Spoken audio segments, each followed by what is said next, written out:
Hello and welcome. My name is Alan, and we are back with more news and politics for the day. This is for the day of October 9th, Monday, I believe it is. So, first off,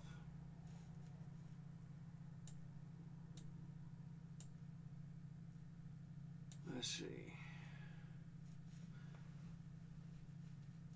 Let's get you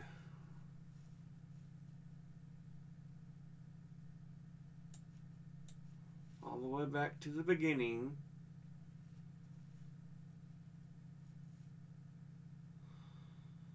Okay, I don't think it has sound, but this is supposed to be popular herb pairings based on 30,000 different recipes. I just thought this thing was interesting here. Yeah. A lot of it does well with coriander, parsley, bay leaf.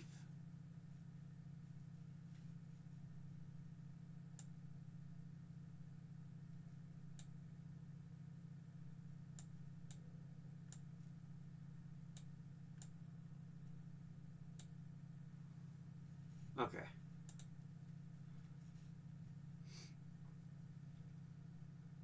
Chives shows you how popular the combinations are.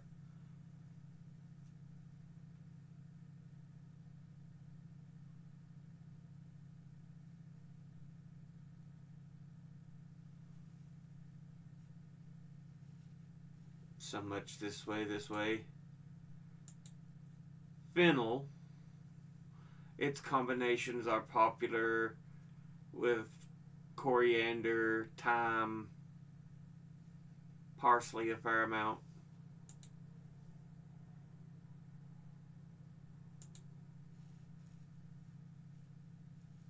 Yeah.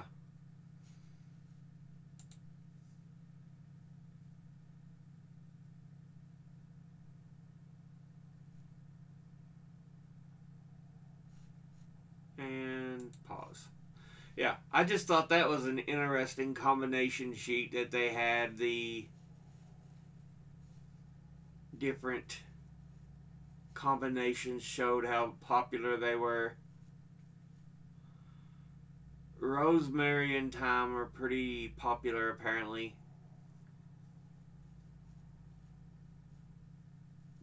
Let's see, mint and rosemary, it looks like. Oh no, mint and,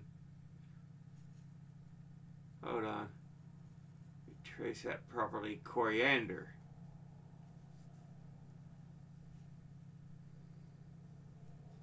But yeah, you can see how many each one kind of goes with.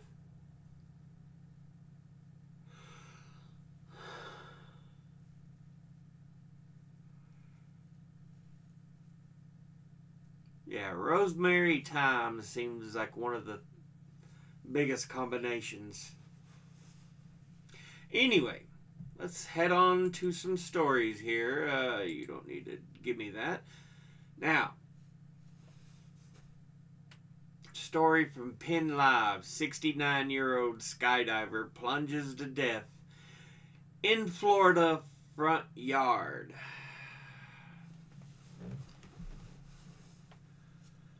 Police on Florida's East Coast are investigating the death of 69-year-old skydiver whose body was found in the front yard of a home in Titusville, Florida.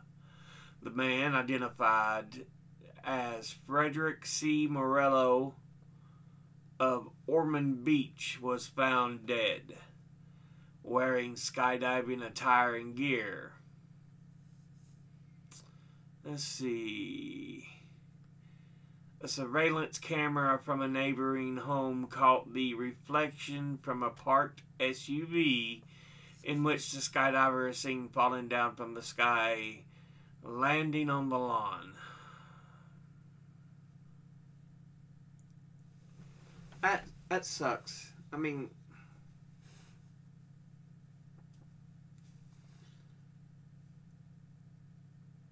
don't ever like reading into these type of stories of someone just dying, but at least you can say quite literally the guy died doing what he loved. He's 69-year-old, and apparently, I mean, I would guess he's probably skydived before and enjoyed it. But I mean, to be at that age and still doing things like skydiving and stuff,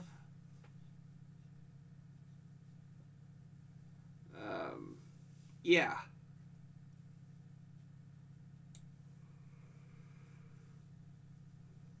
But let's head on to the next story. This is from CBS News. Death of Atlanta deacon who was electrically shocked during arrest ruled a homicide.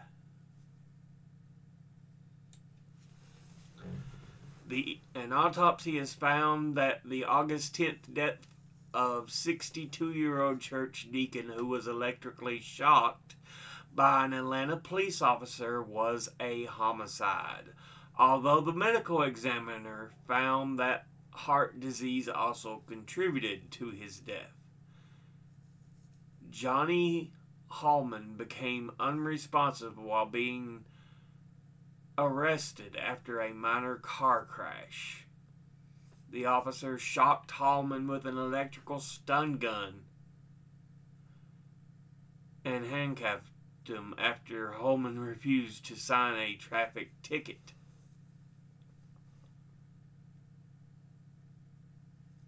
The city has since changed its policy to let officers write refusal to sign on a traffic ticket.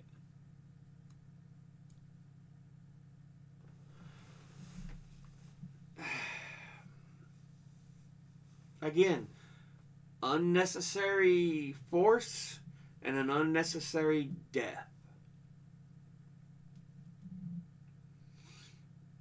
Why did you feel the need to have to attack the man because he wouldn't sign a traffic?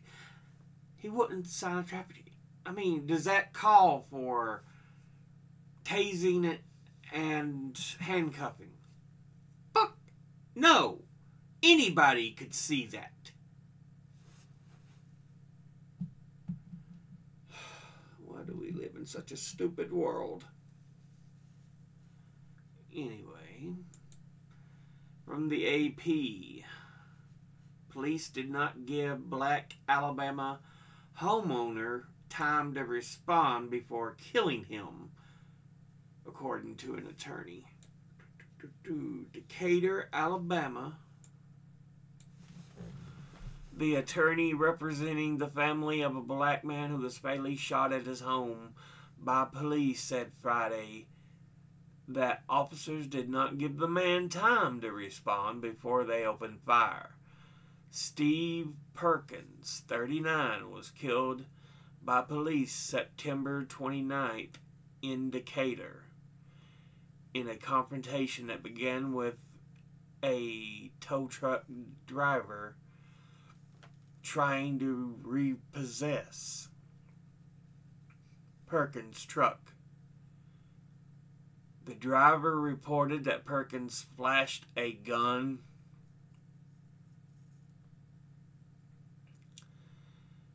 so the officers accompanied the driver when he went back to the home. The Decatur Police Department said Perkins turned a gun toward one of the officers and they shot him.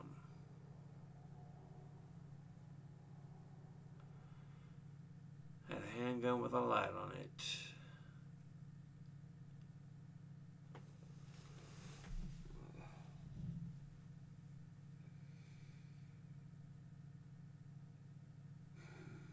Yeah, but the Second Amendment's not to blame, clearly. He was just obeying his right to have a gun. This is from the BBC. Hamas, Hamas hostages. My wife and children have been taken to Gaza.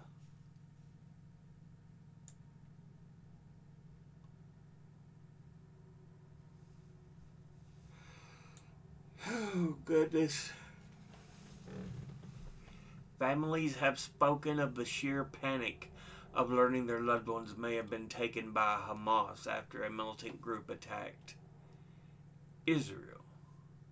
Israeli military suggests dozens of people, including foreign nationals, have been taken as captives into Gaza.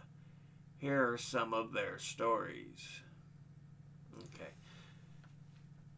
Yes, it is wrong what Hamas did. You don't take people like that. Kidnap them, take them back. But, as I've already said, Israel's at fault for a whole bunch of it as well. Because they've slowly been draining land and treating Palestinians as if they were just cattle. Seriously.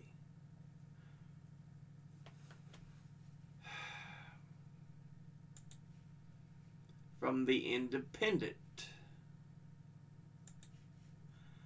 Former U.S. General reminds GOP attacking Biden of the time Trump leaked Israeli intel to an Iran ally. Ex-president's actions reportedly ignited fears by Israel that Russia could have passed the information to Iran, which has long been a supporter of the Palestinian cause.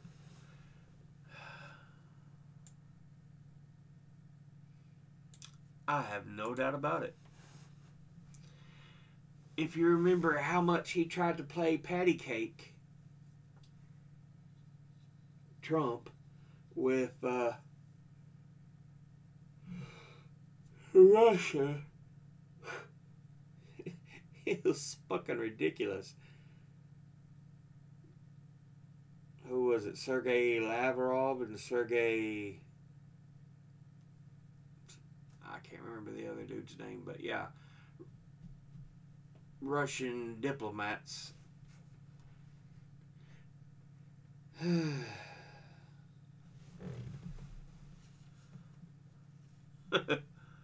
It's so fucking stupid. The guy's so vain and idiotic.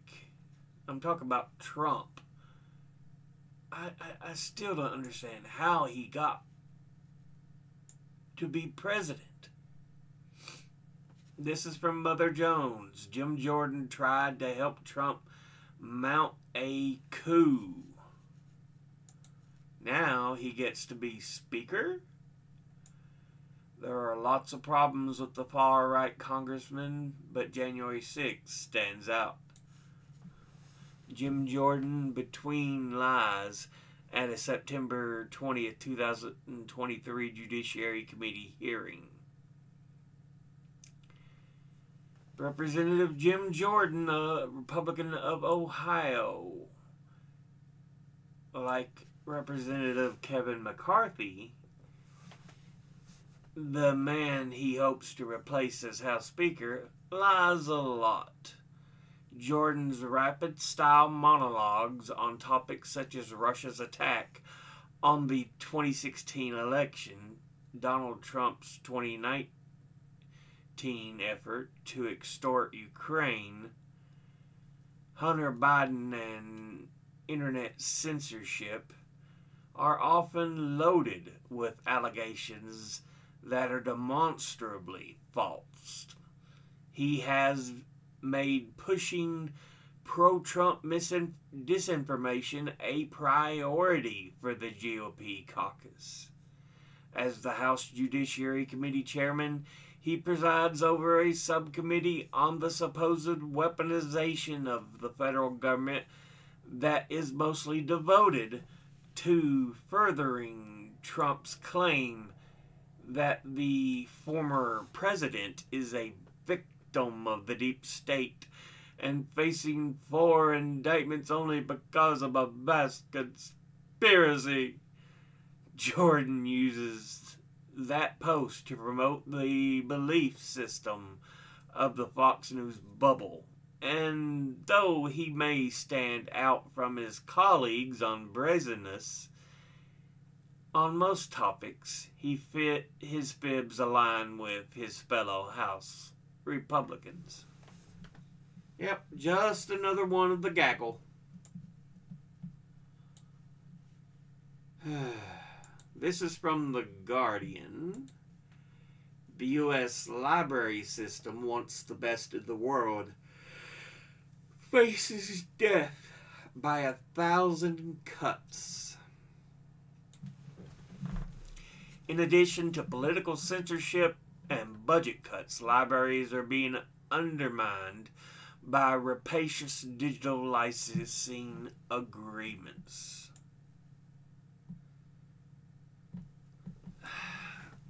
Libraries, public libraries especially in the U.S., need to be protected.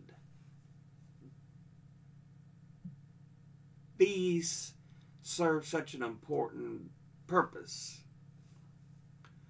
And yet we've got these lunatics who are looking to censor every little thing they don't like. You know, basically want to ban freedom of speech. It's ridiculous.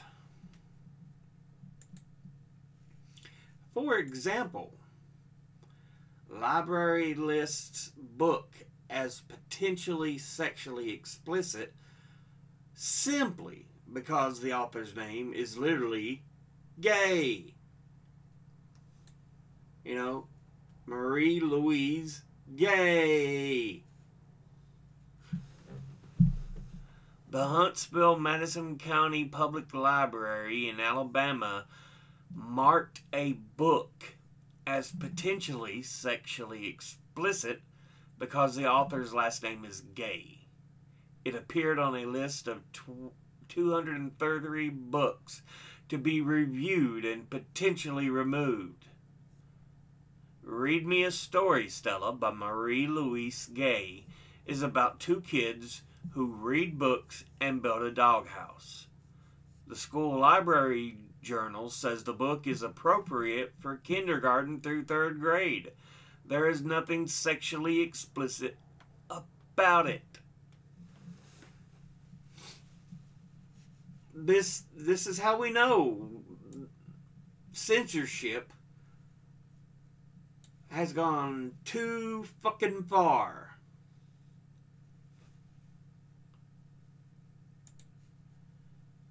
But to change things up, this is from, what was the article site? Mashable. NASA rover makes an adventurous trip, then snaps stunning Mars picture. Yeah, this is talking about the Curiosity rover. It's went so far, and as it's crowned the top of a hill, it turns back and takes a picture. Whew, goodness, excuse me. It was released on October the 5th, showing how far Curiosity rover has traversed.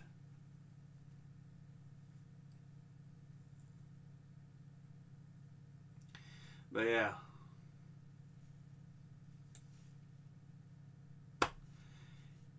And space. I think that's calm. Yeah. The annular solar eclipse will turn the sun into a spectacular ring of fire this week. Yeah, I think they said it's on the 14th. Yeah, October 14th. So yeah, it should happen in the next 5 days here. I think it's moon goes in between the line, goes into the line between the earth and sun, and will end up more or less blocking the sun out. Like I said, there'll be a ring of fire because you'll see on the periphery of the moon, the outline of the sun and the light it's still projecting.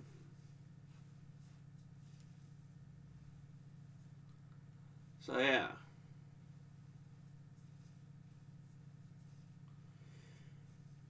If you've got the chance, it's something I definitely recommend going and seeing. I still haven't seen a solar eclipse.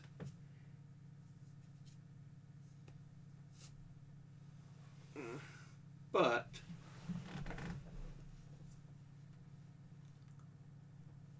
yeah. All I can remember though is when Donald Trump tried to watch that one, and as it went over DC, he looked straight up into it.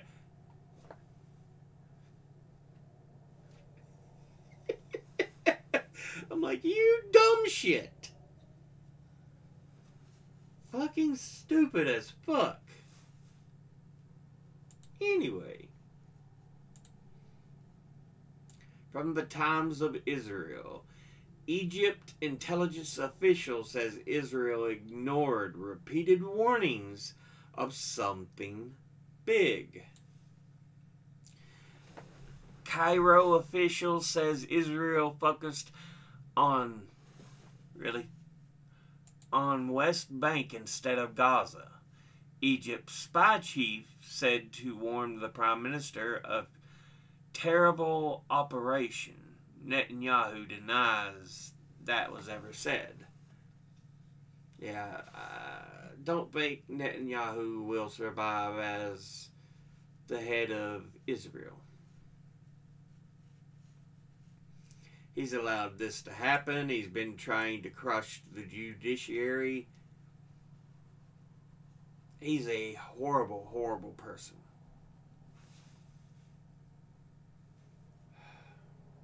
Now, we've got 3 videos to watch here. Stop. Back to the beginning. Unmute it. This is from Al Jazeera Plus. And yeah, the video, Israel and the Gaza Strip are not two equal sides at war. Israel is a nuclear-armed state, and the Gaza Strip is an occupied and besieged territory with 2.1 million inhabitants. It is connected to the broader Palestinian struggle. So let's get into watching this. When is a border not a border?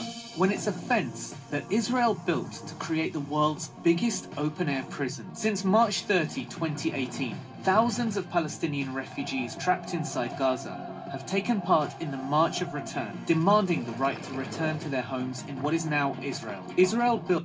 Yeah.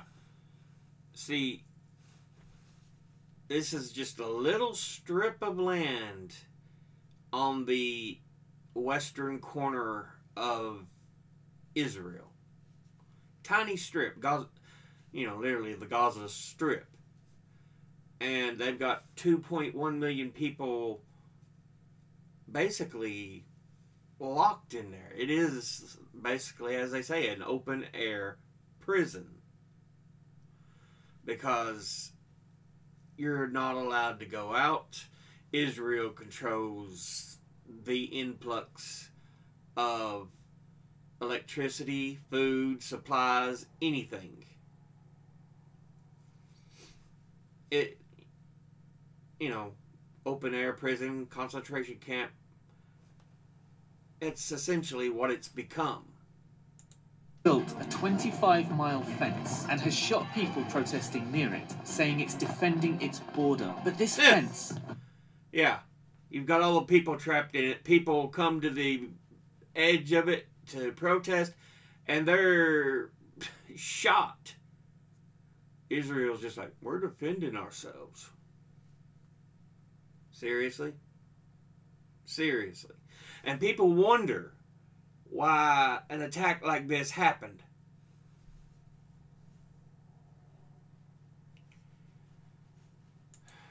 Isn't a border. You know how we know that? Because Israel said so back in the 1990s. When Israel and the Palestinian Authority signed the Oslo agreements, this is how they talked about the fence. The security fence erected by Israel around the Gaza Strip and the line demarcated by the fence shall be authoritative only for the purpose of the agreement. That acknowledges that the line followed by the fence is not a border. Israel wants to portray Gaza as a separate country full of people who want to invade Israel. In fact, international law says Gaza is still under Israeli occupation. The idea that there is actual Palestinian sovereignty in the Gaza Strip or even the West Bank is false. Israel continues to control all aspects of life in the Gaza Strip, and as such is deemed under international law to still be the occupying force.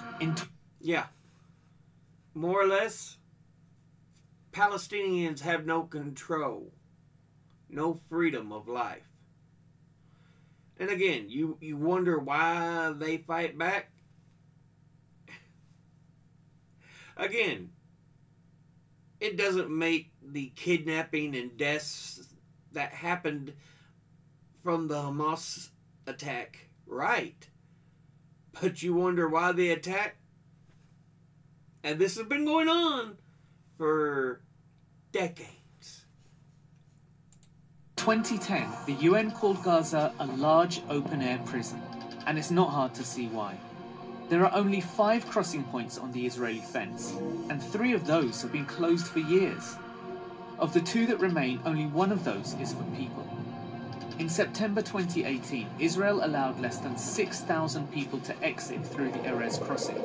Israel even limits what goes into Gaza through the fence. Sage, cardamom, ginger, dried fruit and potato chips have all been on the prohibited list. It controls things that demonstrate the degree to which it occupies the territory, including the population registry. See, this is what I'm saying. Israel is controlling food, supplies, and you wonder why.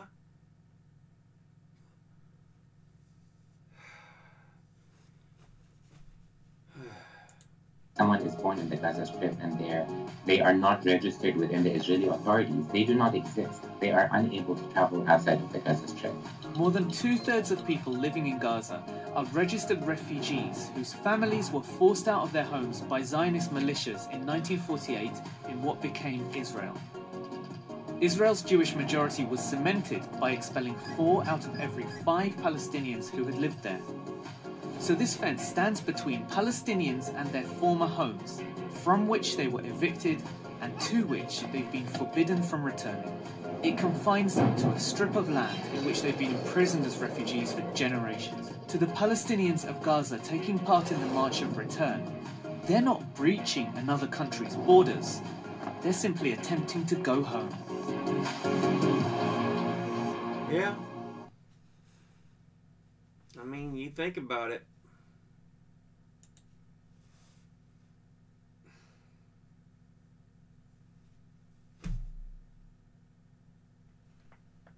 Again, no excuse for the lives taken, prisoners taken, but it at least tells you where they are coming from in regards to all this. And yet, Israeli Defense Minister Yoav Gallant openly dehumanizes Palestinians, calling them animals, and vows to leave them without electricity, food, or fuel.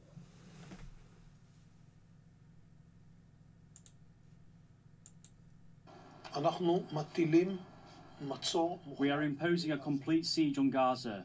There will be no electricity, no food, no water, no fuel. Everything will be closed. We are fighting against human animals and we are acting accordingly.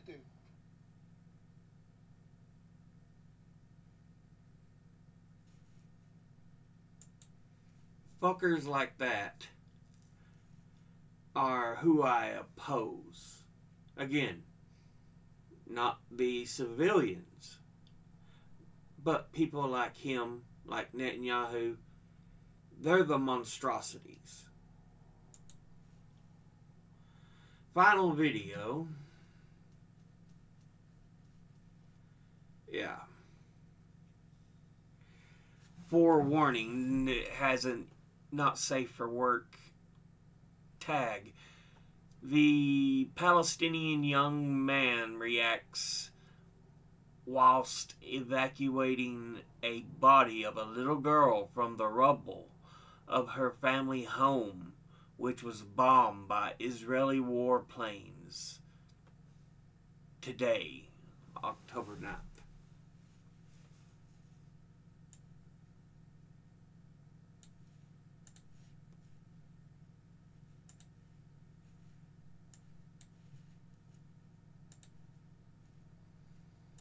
فصلك ولا ما احنا متهزين.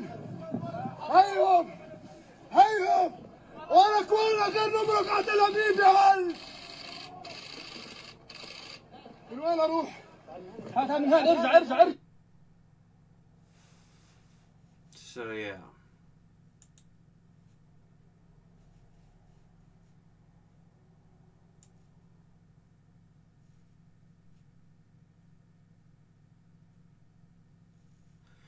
Anyway,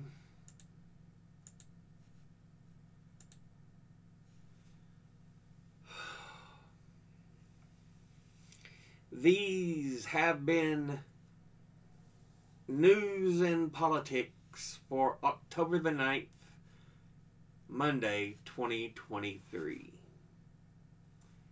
As always, educate thyself. Think, read, study, learn. Someone tells you something you have trouble believing, ask them to cite their sources. I'll be putting links in the description box below the video.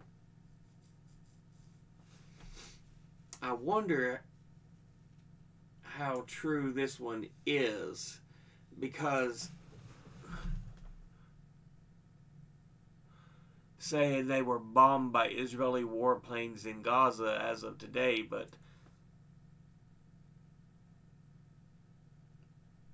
you have so many people cramped in there, and supposedly they have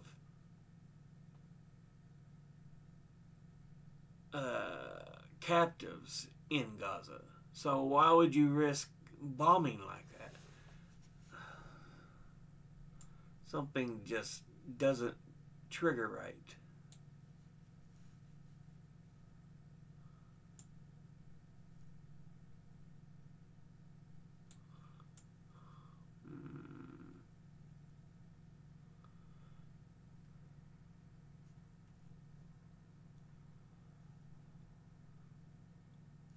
Anyway, still, as I said, this is the end of the video. Until the next one, later.